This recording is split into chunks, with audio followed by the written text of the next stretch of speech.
So students, today we will discuss about tricks for valence factor or n factor.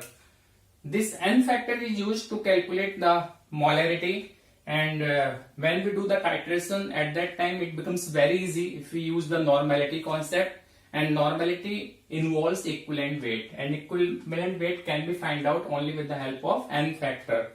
So we will just discuss what is the difference in normal concept and equivalent concept.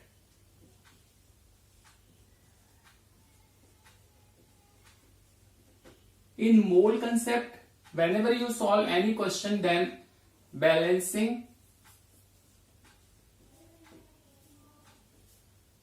of reaction is needed. But in equivalent concept,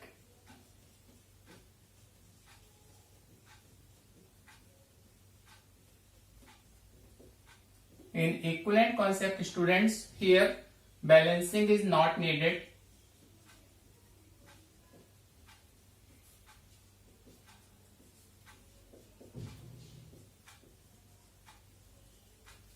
In mole concept, we use moles. What is mole? Number of mole, all of you know. Number of mole is given mass upon molecular mass. Similarly, students, in case of equivalent concept, we talk about number of equivalents. Here it is number of mole and here it is number of equivalents. Number of equivalent is given mass upon equivalent mass. Now what is this equivalent mass? This equivalent mass can be calculated with the help of molecular mass divided by valency factor, or we call it n factor. So it means if we know the valency factor or n factor, then only we can find out the equivalent mass. Equivalent mass means molecular mass divided by valency factor.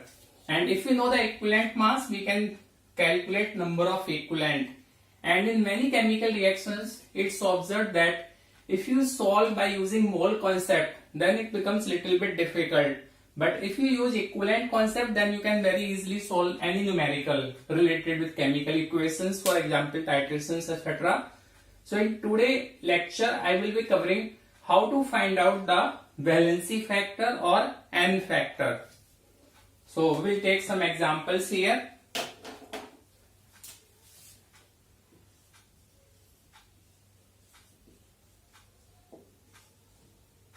Calculation of valence factor or n factor.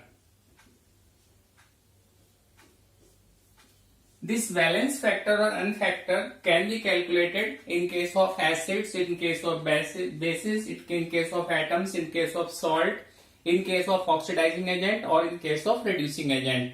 So we will learn one by one how we can find out this valence factor.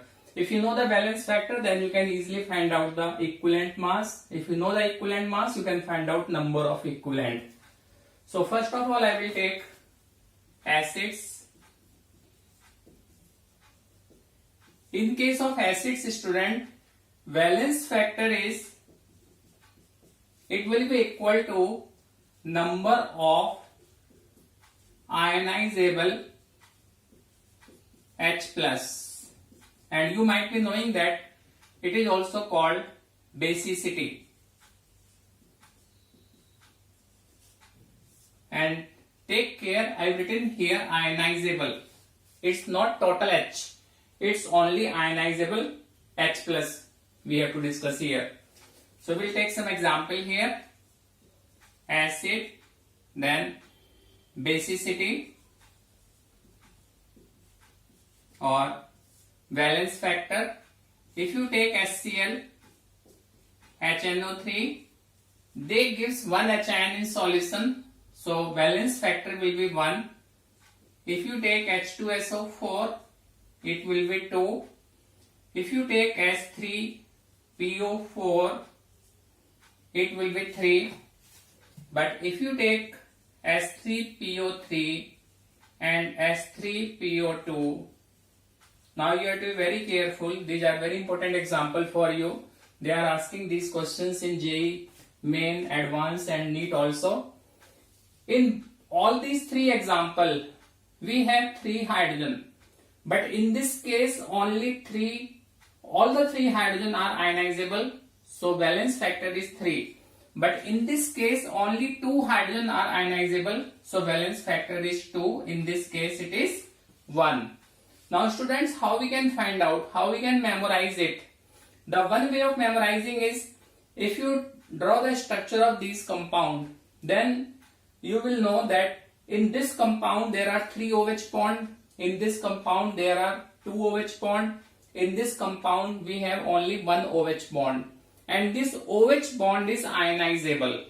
So therefore I have written here number of ionizable H+. So if you know the structure, you can easily find out that valence factor is 3, 2 and 1. And simple way of remembering I will tell you here. Whenever we have oxygen with phosphorus, then one oxygen is always attached with phosphorus with the help of double bond. And remaining oxygen, they are in the form of OH. So it means number of ionizable H+ will be number of oxygen atom minus 1.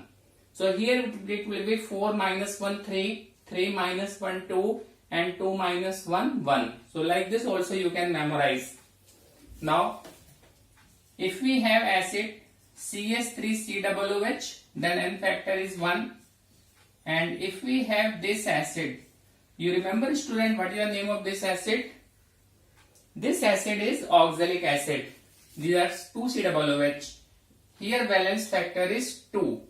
And if I write here S3BO3, very important example for you. S3BO3 we can write in this manner, or it can be written as BOH3. In this case, N factor is 1. Although we have 3 hydrogen here, you might have studied in class 11th P block chapter that this compound is boric acid, and if we react this boric acid with water, then it releases one H plus of water, and it takes OH negative from water, and we are getting BOH4 minus. Therefore, it is called weak monobasic acid. So here N factor will be 1. Now, if we take these compounds like SO2, sulfur dioxide, SO3, CO2, what will be the N factor here, students? Here N factor will be 2. We know these are non-metal oxides, and non-metal oxides are acidic in nature. If you dissolve this compound in water, then you will get H2SO3, here H2SO4, here H2CO3. So how many hydrogen we have in the compound form? 2. So therefore there are 2 ionizable hydrogen. We can explain like this, or the another way of explaining is, if you react this SO2 acidic oxide with some alkali, suppose if we react with NaOH, then it will form Na2SO3. So if it is forming Na2SO3, it means we need 2 NaOH here. So therefore also we can say that its N factor will be 2. That is, number of OH ion requirement is 2. And one very important thing I will like to tell you here, that these N factors are only we have to use if they are asking what is the N factor for H2SO4, what is the N factor for S3PO4. But very important thing is that N factor also changes with the type of reaction. Suppose we have one chemical reaction here. If this NaOH react with H2SO4 and we are getting compound NaHSO4 plus H2O. Now what is happening here? Only one hydrogen of H2SO4 is reacting here. So therefore in this case N factor will be 1. If you react with NaOH and we are getting Na2SO4, then both the hydrogens are reacting, then only N factor will be 2. So n factor also depends on the type of reactions that I will be covering in detail in my another video. So in case of acids you can calculate n factor like this. Now second we will discuss in case of bases. In case of bases, n factor will be valence factor, n factor, it will be equal to number of OH ion given by the base. And in case of acid we call it basicity. In case of base we call it acidity. You might be knowing. So now we take some example. Base, then acidity, or students valence factor. How we can find out here valence factor?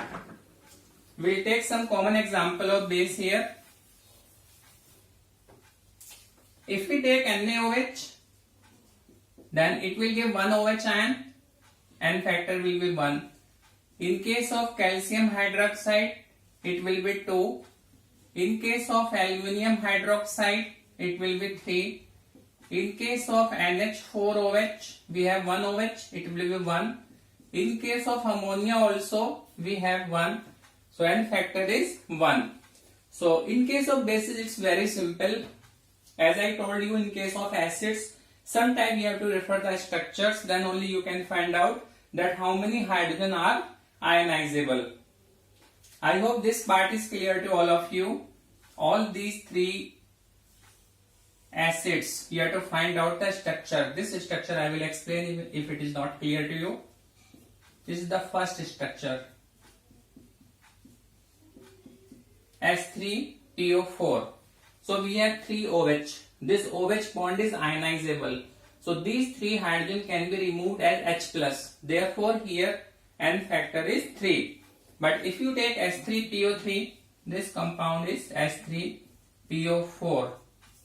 Then second compound is, here we have 1 oxygen less. So 1 oxygen less means we have 2 OH and 1 H like this. Now we have 2 OH. So 2 hydrogen are ionizable, but hydrogen attached with phosphorus, it is not ionizable. So n factor is 2. Similarly, in this case of S3PO2, we can write the structure S3PO2. It will be like this. Only 1 hydrogen is ionizable, so therefore n factor is 1. And another important thing I told you, that S3PO4 n factor is 3, but it depends on type of reactions. It can have n factor 1, it can have 2, it can have 3. Now third thing we will discuss, n factor for atoms or for elements. Here valence factor is number of valence electron. It's very simple here, students. In case of atoms or elements, n factor will be equal to number of valence electron. For example, if we talk about group 1, lithium, sodium, potassium, then it will be 1. In case of second group, it will be 2. In case of 13 group, it will be 3. In case of 14 group, it will be 4. In case of 15 group, we have 5 valence electron. So valency will be 3. So it will be 3. In case of 16 group, it will be 2. In case of 17 group, it will be 1. Suppose there is a question that find out the equivalent weight of aluminium. Then in case of aluminium, equivalent weight will be, mass of aluminium is 27 and aluminium comes in 13 group. So valence factor is 3. So equivalent weight of aluminium will be 9 here. So in case of atoms, you can simply divide the molar mass by valency. Then you will get the n factor. Now next is fourth case we will take. In case of ions. If you have ions, then it's very easy. In case of ions, valence factor will be equal to charge on ion. For example, if it is Fe2 positive, then valence factor will be 2. If it is Al tri positive, it will be 3. If it is SO4 2 negative, it will be 2. If it is NH4 positive, it will be 1. So in case of ions, we can calculate it very easily. Now next example I will take polyatomic species. Polyatomic species means, students, more than one atom. So in case of oxygen, we find out that oxygen is present in 16 group. So valency is 2. So its N factor is 2. So oxygen N factor we have 2. For O2 it will be 4. Just double it. For O2 it will be 4. Similarly, halogen is present in 17 group. N factor is 1. For Cl2 it will be 2. Nitrogen is present in 15 group. N factor is 3. For N2 it will be 6. Similarly, phosphorus is also present in 15 group. Phosphorus N factor is 3. So if it is P4, then N factor will be 12. So like this you can find out N factor for polyatomic species. Now next we will discuss N factor for salts. In case of salts, N factor or valence factor will be equal to charge on cation or charge on anion. You know, students, charge is always equal. Whatever charge is present on cation, the same charge will be present on anion. So we will take some example here. In case of NaCl, valence factor will be 1. In case of MgCl2, we have plus 2 here, minus 2 here, it will be 2. In case of AlCl3, we have plus 3 here, minus 3 here, it will be 3. If we write Al2SO4 whole thrice, now we have 2 aluminium here. 1 aluminium carries plus 3 charge, so 2 aluminium will be plus 6. Similarly, 1 sulfate ion carries minus 2 charge, so 3SO4 will be minus 6. So both have 6, so N factor will be 6.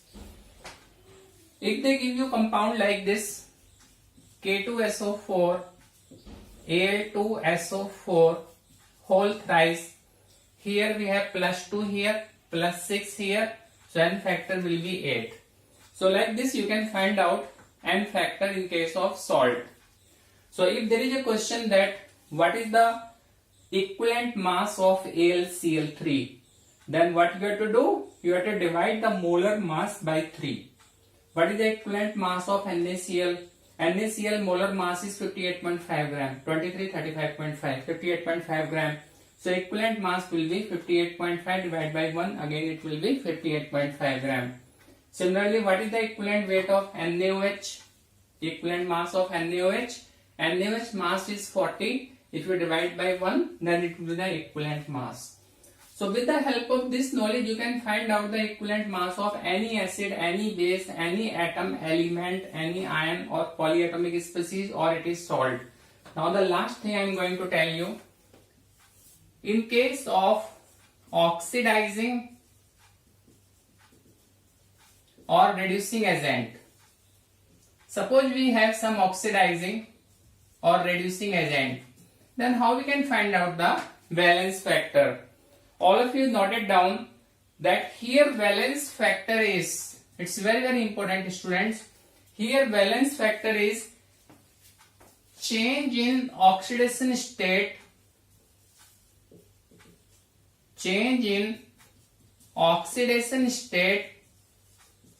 per molecule, not per atom. When we talk about oxidation state, then oxidation state is always for one atom, one element. But here I am writing valence factor is change in oxidation state per molecule. I will explain this to you. For example, if we have this ion, dichromate ion, it is changing into chromium plus 3. charge on chromium in this ion is +6 because 7 oxygen means -14, -2, -12, and here it is +12, so 1 chromium is +6. So 1 chromium from +6 is going to +3. It means it will take 3 electron. So we have 2 chromium here, so valence factor will be here 6. Now you can understand why I am writing change in oxygen state per molecule. This is one species, one molecule. We have 2 chromium atom.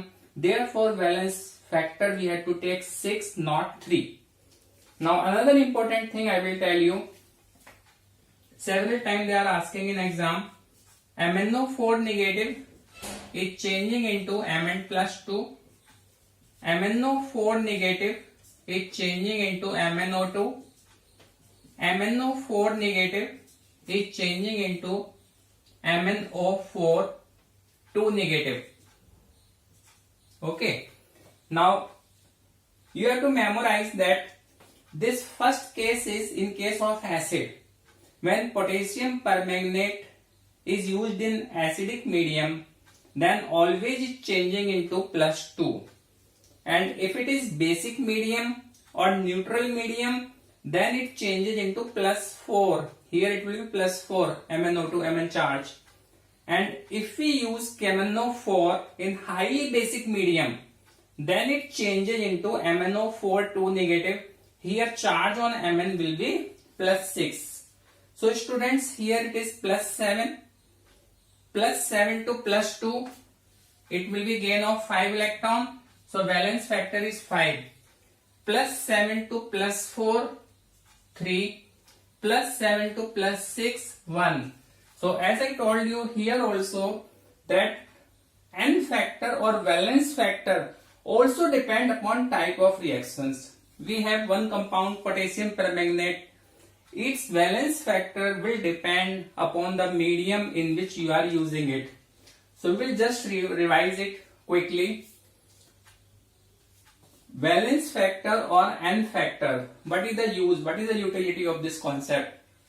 For mole concept, balancing of reaction is needed, but for equivalent concept, balancing is not needed. We will be solving some numericals in next video. Then you can find out that it's very easy concept. Now, in mole concept, we find out number of moles. Number of moles is given mass divided by molar mass. Here we talk about equivalent, number of equivalent.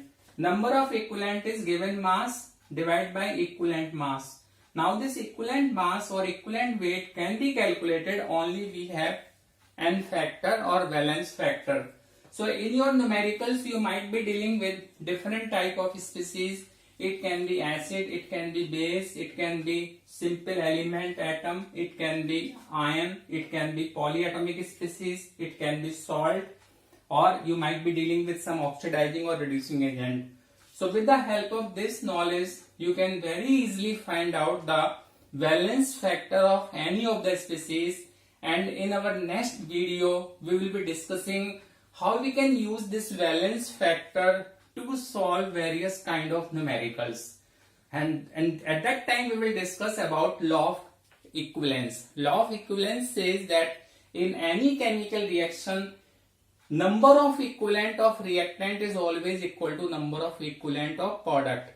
But it is not in the case of mole concept. So I hope you are able to understand it and you like my video. Please share it and subscribe it. Thanks.